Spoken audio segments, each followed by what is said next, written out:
તો રાજ્યમાં 4 ઓગસ્ટ સુધી ભારે વરસાદની આગાહી છે ને ગ્રહોની સ્થિતિને આધારે જ્યોતિષ શાસ્ત્રી જયપ્રકાશ માર્કેએ આગાહી કરી અલનીનોની અસર છતાં બંગાળની ખાડીમાં મજબૂત સિસ્ટમ બની છે તેવું તેમનું કહેવું છે। આ સિસ્ટમ ખૂબ જ ઝડપથી ગુજરાત મહારાષ્ટ્ર તરફ આગળ વધી ગઈ છે। જળ રાશિ મીનમાં શનિ વક્રી થતાં સિસ્ટમ સર્જાઈ છે। હાલ નેપચ્યુન એટલે કે વરુણ પણ મીન રાશિમાં વક્રી થતાં ધોધમાર વરસાદ છે। કેટલાક વિસ્તારોમાં 10 થી 15 ઇંચ વરસાદની શક્યતા છે। જ્યોતિષ શાસ્ત્રી જયપ્રકાશ માર્કેના જણાવ્યા મુજબ 26 જુલાઈએ જળ રાશિ મીનમાં શનિ વક્રી થયો હતો અને એટલે જ અલનીનોની અસર વચ્ચે પણ મજબૂત સિસ્ટમ બની છે।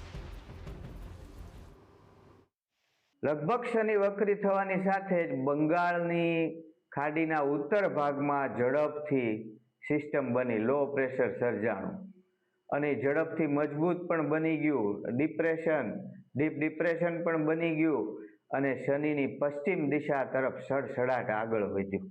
હાલ નેપચ્યુન એટલે કે વરુણ ગ્રહ પણ જળ રાશિ મીનમાં જ વક્રી છે, એટલે સમુદ્રમાં 2 ગ્રહો વક્રી થયા, એને લીધે આ સિસ્ટમ સર્જાવા માંડી છે। હાલ 2 ગ્રહ જળ રાશિ મીનમાં વક્રી હોય આગામી 4 ઓગસ્ટ સુધી ભારે વરસાદની શક્યતા વ્યક્ત કરાઈ છે। તો વૃષ્ટિકારક ગ્રહ શુક્રના રાશિ પરિવર્તન અને મંગળની સ્થિતિને કારણે પણ દક્ષિણ ગુજરાત સહિત અને અન્ય ભાગોમાં ભારે વરસાદની શક્યતા છે। કેટલાક વિસ્તારોમાં 10 થી 15 ઇંચ સુધી વરસાદ ખાબકે તેવી આગાહી કરવામાં આવી રહી છે। સાંભળો।